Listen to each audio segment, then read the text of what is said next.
describe the U.S. economy, and of course, the term capitalism comes up a lot. And I ask him, how do you describe a country like Sweden? And Sweden is a kind of a darling of some progressive thinkers, and it's often described as a socialist country.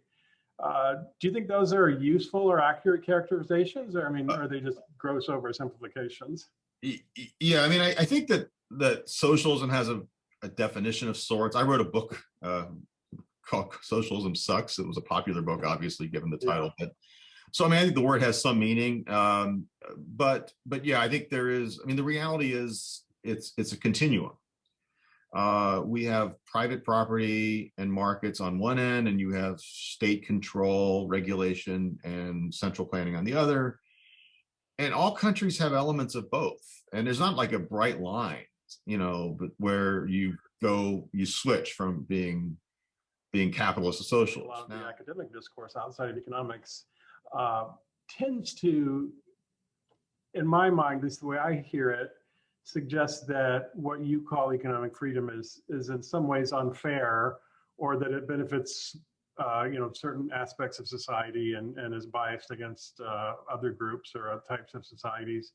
Is there any evidence for that, or is this another example of where we're kind of challenging conventional wisdom?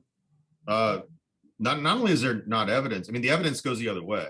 On income, on what we call economic inequality, wealth and income inequality, I think the answer is that economic freedom really doesn't correlate much at all.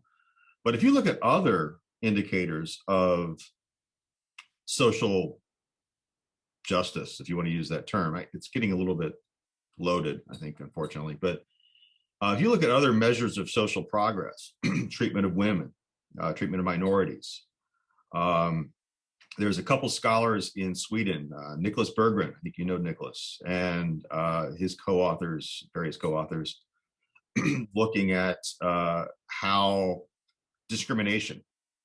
They have a paper on anti-Semitism, and guess what? Countries that are more economically are less anti-Semitism. So there's a big literature that suggests, and Nicholas is, I think, the centerpiece of that literature, that suggests that more economic freedom is conducive to a more civil and socially just world. So, Rosemary Fike, who's over at TCU on the other side of my town, has done some really good work on women and gender and economic freedom. And she's finding that every measure we can have of progress for women is improved. It improves when we have more economic freedom. So, if people think capitalist countries are more sexist or racist or anti-Semitic or whatever, I'll say it flatly, they're empirically wrong. It's not a close call.